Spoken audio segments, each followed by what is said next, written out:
வைகுண்ட ஏகாதசி விரதம் ஸ்ரீ மகாவிஷ்ணுவிற்கு பிடித்தமான மாதமான கருதப்படும் மார்கழி மாதத்தில் வரக்கூடிய ஏகாதசி மிகவும் விசேஷமாக கருதப்படுகிறது.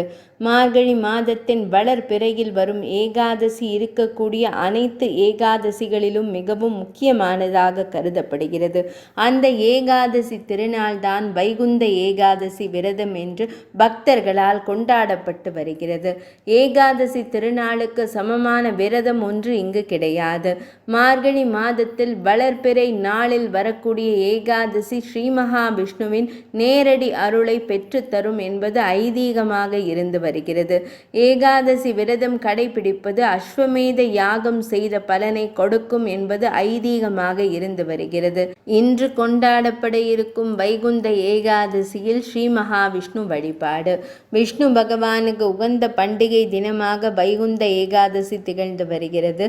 இந்த திருநாளில் பெருமாள் ஆலயங்களில் சொர்க்கவாசல் என புகழ்ந்து பாராட்டப்படும் பரமபத வாசல் திறப்பு நிகழ்ச்சி வெகு விமர்சையாக நடைபெறும். இந்த பரமபத வாசல் வழியாக பக்தர்கள் சென்று வந்தால் அவர்களுக்கு முக்தி கிடைக்கும். நமது வாழ்க்கையில் தேவையான செல்வங்கள் அனைத்தும் கிடைக்கும் என்பது ஐதீகமாக இருந்து வருகிறது. வைகுந்த ஏகாதசி திருநாளில் விரதமிருந்து வழிபட்டால் விரதமிருக்கும் பக்தர்களுக்கு 3 கோடி தேவர்களும் அருள் புரிவார்கள் என்பது ஐதீகமாகும். இந்த மார்கழி மாத ஏகாதசி திதி திருநாளில் வழிபட்டால் வைகுந்த பதவிக்கு நிகரான செல்வம், செழிப்பு, ஞானம், அறிவு, இன்பம் உள்ளிட்டவைகள் அனைத்தும் கிடைக்கும் என்பது நம்பிக்கையாக இருந்து வருகிறது. மாத ஏகாதசி. மாதம் வரக்கூடிய ஏகாதசி தினத்தன்று விரதமிருந்து வழிபட்டால் நமது பிறவி துயர் அனைத்தும் நீங்கி வைகுந்த பதவி கிடைக்கும் என்பது பக்தர்களின் நம்பிக்கையாகும். ஒரு ஆண்டு முழுவதும் ஏகாதசி விரதத்தை கடைபிடிக்க இயலாதவர்கள் இந்த மார்கழி மாதத்தில் வளர்பிறையில் வரக்கூடிய ஏகாதசி திருநாளான வைகுந்த ஏகாதசி மட்டும் விரதம் இருந்து வழிபட்டால் மொத்த பலன்களும் கிடைக்கும் என்பதும் ஐதீகமாகும். வைகுந்த ஏகாதசி திருநாளில் காலையில் எழுந்து நீராடிவிட்டு இல்லத்தில் இருக்கக்கூடிய பெருமாளின் முன் அமர்ந்து விஷ்ணு பகவானின் சகஸ்ரநாமம் கூறி வழிபாடு செய்ய வேண்டும். அன்றைய தினம் விரதமிருந்து துவாதசி நேரத்தில் விரதத்தை நிறைவேற்ற வேண்டும். அதே சமயம் ஸ்ரீ விஷ்ணு பகவானின் பாடல்கள், ரங்கநாதரின் ஸ்துதி உள்ளிட்டவைகளை ஓதுவதும் மிகவும் சிறப்பாக கருதப்படுகிறது. இந்த வைகுந்த ஏகாதசி திருநாள் அன்று முருகப்பெருமானுக்குரிய கார்த்திகை நட்சத்திரமும் இணைந்து வருகின்ற காரணத்தினால் பக்தர்கள் வேண்டுதல் அனைத்தும் சிறப்பாக நிறைவேறும் மிகவும் சிறப்பான நாளாக அன்றைய நாள் கருதப்படுகிறது. கிருத்திகை நாளாக அது அமைகிறது. சொர்க்கவாசல் உருவான கதை. ஸ்ரீ விஷ்ணு பகவான் ஆழ்ந்த உறக்கத்தில் இருந்தபோது அவருடைய 2 செவிகளிலும் இருந்து மது, கைடவர் என்ற 2 அசுரர்கள் தோன்றினார்கள். அவர்கள் இருவரும் தேவர்களை மிகவும் கொடுமைப்படுத்தினார்கள். இந்த அசுர சகோதரர்களை அடக்க முடியாமல் திணறினார்கள் தேவர்கள். ஸ்ரீ மகாவிஷ்ணுவின் சக்தியால் உருவான இந்த அசுரர்களை விஷ்ணு பகவான் ஒருவரே அடக்க முடியும் என்ற முடிவில் பகவானிடம் தேவர்கள் முறையிட பெருமாள் மது, கைடவருடன் போர் செய்தார். ஸ்ரீமன் நாராயணரிடம் யுத்தம் செய்ய முடியாமல் அவரிடம் சரண் புகுந்தார்கள். பகவானே, தங்களின் சக்தியால் நாங்கள் உருவானதால் எங்களுக்கு நீங்கள் கருணை காட்ட வேண்டும் என்று பணிவாக கூறி வைகுந்தத்தில் பெருமாளுடன் இருக்கும் பாக்கியத்தையும் பெற்றார்கள் இந்த அசுர சகோதரர்கள். தங்களைப் போல பலரும் இந்த பாக்கியம் பெற வேண்டும் என்று எண்ணி அசுரர்களாக இருந்தாலும் நல்ல மனதுடன் பெருமாளிடம் வேண்டினர்.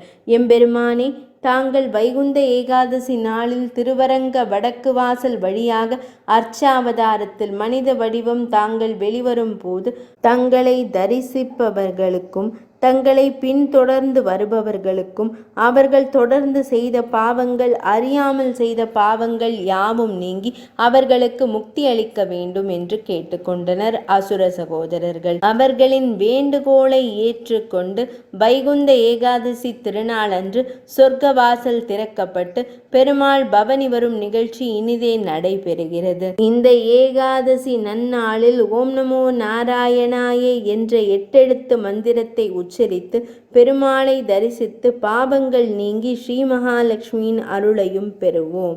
அசுரர்களுக்காக திறந்த சொர்க்கவாசல். இறைவா, வைகுந்த ஏகாதசி அன்று உங்களை தரிசிக்கும் அனைவருக்கும் மோட்சம் கிடைக்க வேண்டும் என்று வேண்டினர். அதனை இறைவனும் ஏற்றுக்கொண்டார் என்று புராண கதை ஒன்று கூறுகிறது. பிரம்மதேவரை தன்னுடைய நாபி கமலத்தில் இருந்து படைத்தார் திருமால். இறைவனின் உடலிலிருந்து வெளிப்பட்டதை நினைத்து பிரம்மதேவருக்கு அகங்காரம் ஏற்பட்டது. அதே நேரம் திருமாலின் செவிகளில் இருந்து 2 அசுரர்கள் வெளிப்பட்டனர்.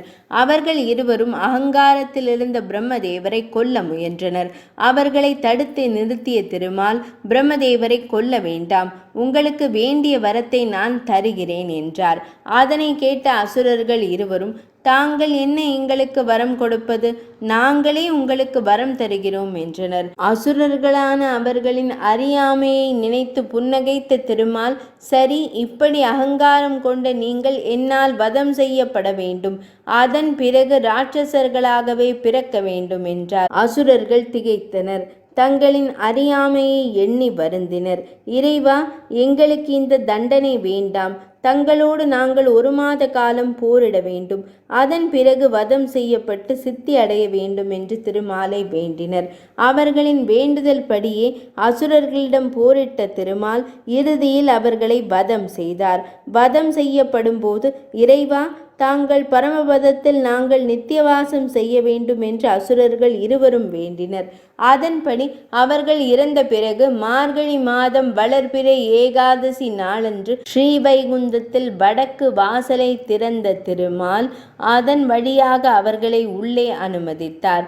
அங்கே ஆதிசேஷன் மீது திருவருள் புரியும் அனந்தனின் திவ்ய மங்கள வடிவை கண்டு அசுரர்கள் இருவரும் ஆனந்தம் அடைந்தனர். பின்னர் தங்களுக்கு கிடைத்த இந்த பெரும் பேறு உலக மக்கள் அனைவருக்கும் கிடைக்க வேண்டும் என்று நினைத்த அவர்கள், இறைவா, வைகுந்த ஏகாதசி திருநாளன்று தங்களை தரிசிக்கும் அனைவருக்கும் மோட்சம் கிடைக்க வேண்டும் என்று வேண்டினர். அதனை இறைவனும் ஏற்றுக்கொண்டார் என்று புராண கதை ஒன்று கூறுகிறது. வைகுந்த ஏகாதசி தினத்தில் இல்லத்தில் விரதம் இருந்து வழிபடுவதுடன் பெருமாள் ஆலயங்களில் சொர்க்கவாசல் திறப்பு நிகழ்ச்சியில் கலந்து கொண்டால் இவ்வுலக வாழ்வு செழிப்படையும், அருமை வாழ்வும் மகிழும் நிலையில் அமையும். வைகுந்த ஏகாதசி சொர்க்கவாசல் கதை இனிதே நிறைவடைந்தது.